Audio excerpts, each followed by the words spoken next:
Hello everyone and welcome back or simply welcome to my channel. I didn't post anything last week, so I'm sorry, but I'm back now and I'm kind of trying to once a week on weekends I'm trying to upload videos or something like that. So yeah, I hope y'all enjoy and let's get right into this fic. The Wrong Doorstep by Ghost with the Bow. Summary. He throws his capture weapon back around his shoulder, clips the belt with the knife around his waist, and carefully looks out the peephole in his door. His breath catches in his throat. It's not a nosy neighbor at his door. It's not a mailman. It's not his landlord complaining about something or another. It is not food delivery. It is not any of his friends popping by unannounced again. No. Standing in front of Shota's door is not anything he usually expects to see when looking out onto his doorstep. Izuku Midoriya, Shota's #1 problem student, stands in front of his door covered in bruises and dripping blood. Or Izuku gets hurt, attempts to seek his mentor out for help, and ends up at the wrong apartment. Notes: sort of angsty Izuku for the soul. Shota's neighbors rarely bother him. Almost never, in fact. The last time someone knocked on his door was maybe a year and a half ago, and that was more Hisashi's fault than his. All of this, however, means he's awfully paranoid when someone knocks on his door at 1 a.m. right after his patrol. He throws his capture weapon back around his shoulder, clips the belt with a knife around his waist, and carefully looks out the peephole in his door. His breath catches in his throat. It's not a nosy neighbor at his door. It's not the mailman. It's not his landlord complaining about something or another. It's not food delivery. It is not any of his friends popping by unannounced again. No, standing in front of Shota's door is not anything he usually expects to see when looking out onto his doorstep. Izuku Midoriya, Shota's #1 problem student, stands in front of the door, covered in bruises and dripping blood. He wastes no time ripping the door open and nearly off of the hinge to get a better look at his student. Midoriya has bruises littering his face and his arms. Midoriya has bruises littering his face and his arms. A few small cuts, likely from glass on his arm. A crooked nose with dried blood underneath it, a split lip, and he's clearly favoring one leg over the other. The kid looks beat to hell and back, and Shota has a horrible feeling in his chest. See, Midoriya has always raised a lot of red flags. Flinches away from loud noises, throws himself into battle without a second thought, freezes when someone yells at him outside of battle, and deliberately avoids mentions of his past or home at school. Shota should have checked it up on anxiety or a past incident, but clearly that was a severe mistake on his path. Midoriya, he manages to rasp once the lock on his jaw loosens. The problem child in front of him squints his eyes and stares at Shota. Clearly, his vision is impaled enough that he's having trouble making out shapes and such out. Mr. Aizawa! Midoriya stammers. The kid squints down at his phone, clutched in his chest, open to some serve map, if Shota isn't mistaken, and frowns. Sorry, I meant to, go to someone else's house. You're not who I meant to bother. Sorry. Shota bites his lip. Fuck. Hey, no, it's okay, kid. He says as softly as he can. Let's Let's get you bandaged up inside, then we can talk about what happened. Medora flinches at that, mouth twisting into even more of a severe frown. That's, that's alright, sir. I'll just got to um, my friend's house. They they can help me, Midoriya says, voice just barely above a whisper. You're injured, child. I would be a pretty horrible hero and a teacher to make you limp to a friend's house, he says firmly. Midoriya stares up at him, eyes still squinted for a few moments before slumping in defeat. Okay, problem child, the response. Shota carefully herds Midoriya into the apartment, ignoring the bile threatening to come up. Fuck, how could he miss this? Midoriya immediately wanted to go to a friend's house instead of his home or a hospital, which means there was domestic dispute. A domestic dispute that's likely been going on for years, and Shota fucking missed it. He gets the kid settled on the couch, grabs the first aid kit, and starts to treat the wounds on the kid's arms. They're the worst ones. That'll be the most painless to treat for now. Fixing the crooked nose can come later. After he bandages the kid up, he'll have to take him to recovery, y'all. As good as Shota is, he isn't a medical professional by any means. They pass a few moments in awkward silence before Shota finally breaks it. Midoriya, can I ask you what happened? He asks carefully.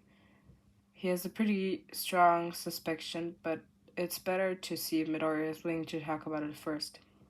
The kid immediately moves to a knob on his lip before flinching when he bites it.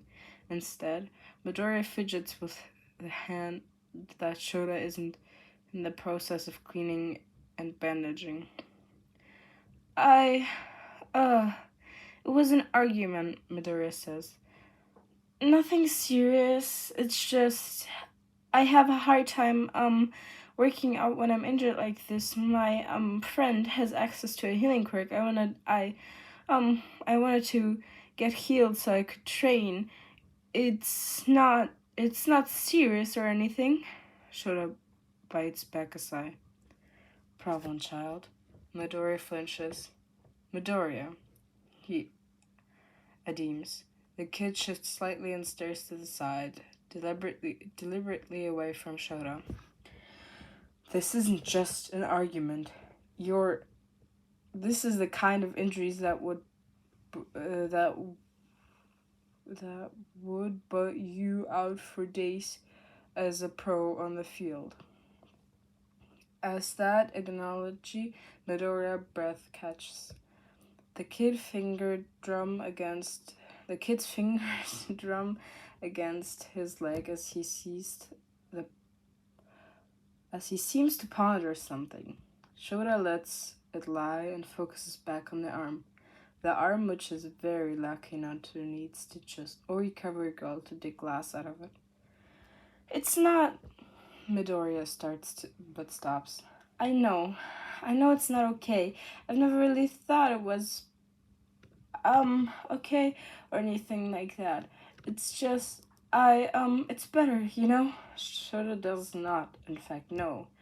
He directs raised eyebrows at the problem child as he awkwardly smiles. I mean, if I had tried to report it or anything, it would have never gone through. I mean, no, judge would have passed my case. I don't think any lawyers would have, taken it either, and even if it did, somehow go through, and I was moved, then it would be moved. I would be moved somewhere worse, probably. Shota bursts his lip and ponders for a moment. From what he can gather, Midori is in an abusive relationship with one of his parents. He realizes that it's abusive, but he can't leave out of fear that he'll end up somewhere worse or laughed out of the courtroom. A valid concern, he supposes. His own relationship with with the foster system is less than stellar. But a heroic quirk and high intelligence and overall kind nature, Midori is practically catnip to people who want to foster the kids and not money for fame. But Midoriya is smart, so he must have realized, which means, is there any reason you don't think any lawyers would take your case, or that a judge would let it pass? He asks carefully. Watching Midoriya's reaction, the kid flinches again and goes to bite his lip again. Another wins when the teeth connect to the sore. Several more moments of silence pass where the kid seems to contempt something. Most likely what he should and shouldn't share with Shota. Before the entrance exam, my quirk wasn't. The kid pauses again. My quirk wasn't. It hadn't specific activation requirements. The doctor said I needed enough muscle or my quirk wouldn't activate. It was like a built-in safety measure. Before I exercised with my quirk activated, then it would have exploded my limbs. My quirk didn't come in until the late day of the entrance exam. Midoriya's quirk didn't come in until the day of the entrance exam. Midoriya's quirk didn't come in until the day of the fucking entrance exam. No wonder Midoriya's quirk shattered his bones like he's 4 and just got his quirk. He did just get his quirk. No wonder Midoriya flinches when people come near him too quickly, like he's lived a life of fear. He probably has. Quirkless people don't have good lives. Shota knows this better than most because of his profession. He deals with the results of discrimination, abuse cases, and thrown out of the police station. Trafficking rings that barely even get looked at, and shoes lined on the rooftop with a note. Quirkless. Quirkless is not something anyone in this society can be and hope to live beyond the age of 20. Quirkless people don't get accepted into jobs. Quirkless people don't get into high school. Quirkless people are abused and so fucking much that their life expectancy is 16. And Midoriya used to be quirkless. Shota steadies his breathing. Freaking out now will only make Midoriya even more afraid than he already is. Shota can have that. He needs to calm down and he needs to think. It's okay, he says first. I have an emergency foster license. Tonight you stay with me. Tomorrow we'll figure it out. And Midoriya looks up with wide shining eyes. Shota knows that this is very likely because Midoriya has not received the kindness he deserves, and twists his stomach into a knot. But that's okay. You're okay, kid. We'll figure it out. Midoriya predicamentally cries. I'm sorry, I don't think it was that good, but maybe you could hear it or not. I'm sick again. So yeah, I just kind of hope it was acceptable. And yeah, have a nice day or whatever. Goodbye.